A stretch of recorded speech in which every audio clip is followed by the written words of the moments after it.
We've had a run of tennis culminating in the Wimbledon finals this weekend. These are elite athletes, but of course there's valuable work going on at grassroots level in local communities. Furthermore, it may surprise you to learn just how much enthusiasm there is for tennis in Ireland. Now here to tell us more is Cynthia Reet. Now Cynthia is founder of Tennis2Bee, as in the numeral 2. Cynthia, good afternoon. Good afternoon in tennis, Jerry, and to all the Irish Radio Spectrum listeners. Thank you for inviting Tennis2Bee onto your show. A real pleasure. Cynthia, I understand you promote tennis for participating players, and that as a spin-off, there's a healthy social side. Tell us about the basis on which you operate. That's correct. We are a very social and diverse group of tennis enthusiasts whilst promoting health. Tennis2Bee is a non-for-profit charity founded 18 months ago, with a membership of over 1,000 people ranging from 5 to 75 years. To date, we've held nearly over 400 tennis sessions. We hold adult sessions as well as school sessions. Ethnically, the group is comprised of over 20 different nationalities, anything ranging from Celts to Tartars. We promote health and social interaction through tennis, whilst bridging wider social and diverse tennis needs. We believe that tennis is limited by many factors, including but not limited to things like, not having any partners to play with, or the huge costs associated with court booking and coaching fees. At Tennis2Bee, we are campaigning for tennis courts within parks to be used for free.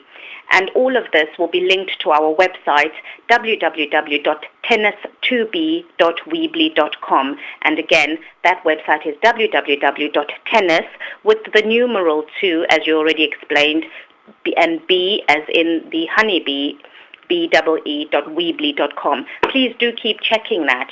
Tennis is a lifelong sport, and we hope that 40 to 50 years on in someone's lifetime, people will be taking out their tennis rackets, having benefited from a healthy tennis lifestyle earlier on in their lives. And you welcome enthusiasts from all ethnic backgrounds. And indeed, you've actually travelled widely yourself covering tournaments as a journalist. And I believe Ireland has been a destination for you several times, and that you thoroughly enjoyed playing there and invited teams over to London. You can probably tell I'm smiling, as I've had so many great tennis moments with our Irish tennis friends. Last year, we held our first Tennis2Bee Craic Cup, where the Irish tennis community teams visited London to partake. We played social games, followed by a picnic, in line with our social ethos, of course. And in the evening, we finished off with dinner and speeches, as well as prizes in Sloane Street, London. Lasting friendships, between the Ireland and London were made at this event, and most importantly, strong ties were established between London and London and Irish tennis communities. As you rightfully said, I also hold a journalistic role within tennis and travel extensively to tournaments and interview players. Excitingly as well, Tennis2Bee are compiling a magazine of tennis courts around the world where we get invited by hotels and clubs to list their venues. Actually, if Richard Branson is listening, and this is a hint, I can't wait for my Necker Island Cup invite from him. I also recently reported on the ATP Zagreb, a tennis tournament in Croatia. Tennis2Bee was granted full media accreditation for this, and we managed to interview players such as Guillermo Garcia Lopez, who actually won the tournament, Goran Ivanisevic, Marin Cilic, Andrea Seppi, etc. We were also granted an exclusive interview with Mr. Horvat, the Zagreb tournament director, where the uncertain future of ATP Zagreb was discussed. The mayor of Zagreb, Sandra, who was also interviewed to give a balanced view. Tennis2Bee campaigns vigorously for such courses, and we are passionate about changing the face of tennis together with the red tape associated with the sport. All these details are on our website.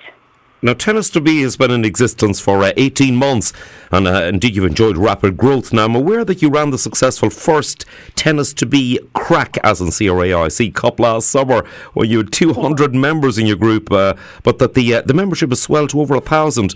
And for the second Tennis2Bee Craic Cup, you'll give us details. You've secured a very prestigious venue, I believe. Can you give us the lowdown on what, where and when, and the running order on the day of that is? We're very excited about the second annual Tennis2Bee Craic Cup, taking place on Saturday, the 1st of August in Roehampton from 9 a.m. We'll be using the Lawn Tennis Association's flagship venue, the National Tennis Centre, which is a £40 million venue in Roehampton, a few minutes walk from Barnes train station. Tennis2Bee would like to extend an invitation to all the Irish Spectrum radio listeners out there to RSVP on our website, www.tennis2bee.weebly.com. There are a few spaces left and we'd love to have you on there. The venue is both an indoor and outdoor venue, so the rain has no chance of dampening the spirits. Additionally, the National Tennis Centre is not open to the general public and only caters for professional players and those identified to be on this path, people like, Kyle Edmonds, the Boris Beckers, etc. Tennis2Bee are very grateful to be recognised for the work we're doing in grassroots community tennis and to have been granted the use of the National Tennis Centre. Now, let me just clarify, Jerry, that the Tennis2Bee Craic Cup is a community and family event. Parents and children will be paired to play against other parents and children.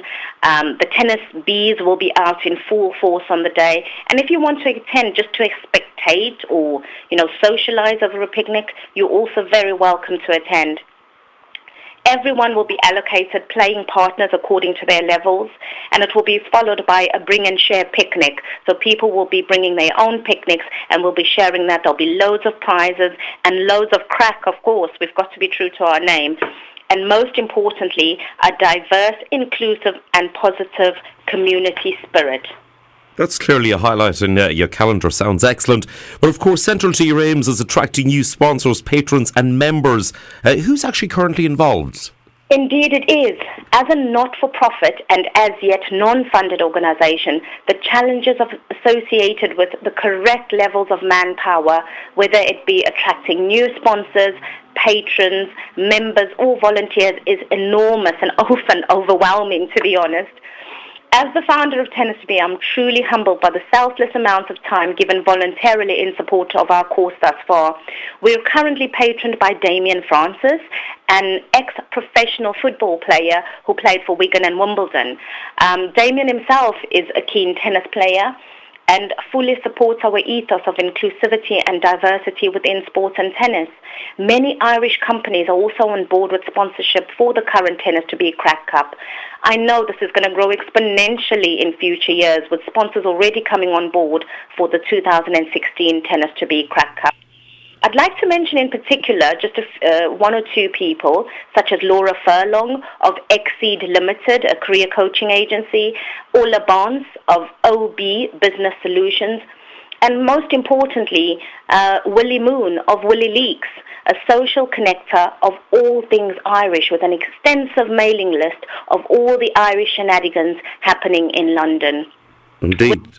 Willie has been a huge source of support for Tennis2Bee, both from a mentoring point of view and, just connecting us with the correct people.